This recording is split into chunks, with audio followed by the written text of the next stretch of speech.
સુરતના અડાજણ વિસ્તારમાં પોલીસે બાતમીના આધારે ખુફિયા સ્નેચર તૌસીફ ઉર્ફ બગલોની ધરપકડ કરી છે.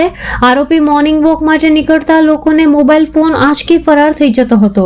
અડાજણ પોલીસે આરોપી પાસેથી 2 મોબાઈલ ફોન અને 1 મોપેડ સહિત કુલ ₹68,000ના મુદ્દામાલ કબજે કર્યો છે. હાલ પોલીસે આરોપીએ શહેરના અન્ય કેટલા વિસ્તારોમાં આવી ચોરી અને સ્નેચિંગની ઘટનાઓ આચરી છે તે દિશામાં વધુ તપાસ શરૂ કરી છે. ઘટનાની ગંભીરતાને ધ્યાને લઈ સિનિયર અધિકારીઓ સહિત ઘટના સ્થળે જઈ તપાસ કરી અને ગુનો ડિટેક્ટ કરવા માટે વિવિધ ટીમો બનાવી અને પ્રયત્નો શરૂ કરવામાં આવેલા, જેમાં ટેકનિકલ ઇન્ટેલિજન્સ અને હ્યુમન ઇન્ટેલિજન્સના આધારે આ સ્નેચિંગની ઘટનાને અંજામ આપનાર આરોપીની ઓળખ થયેલ. ત્યારબાદ તેની ધરપકડ માટેની તજવીજ કરવામાં આવેલી અને ગણતરીના કલાકોમાં જ આરોપીની ધરપકડ કરી લેવામાં આવેલ છે.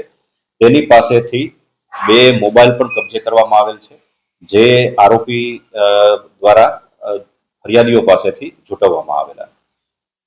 આરોપી તૌસીફ ઉર્ફ બગલા આરિફ શેખ નામનો વ્યક્તિ છે, જે અમરોલી ખાતે આવેલ કોસળ આવાસ ખાતે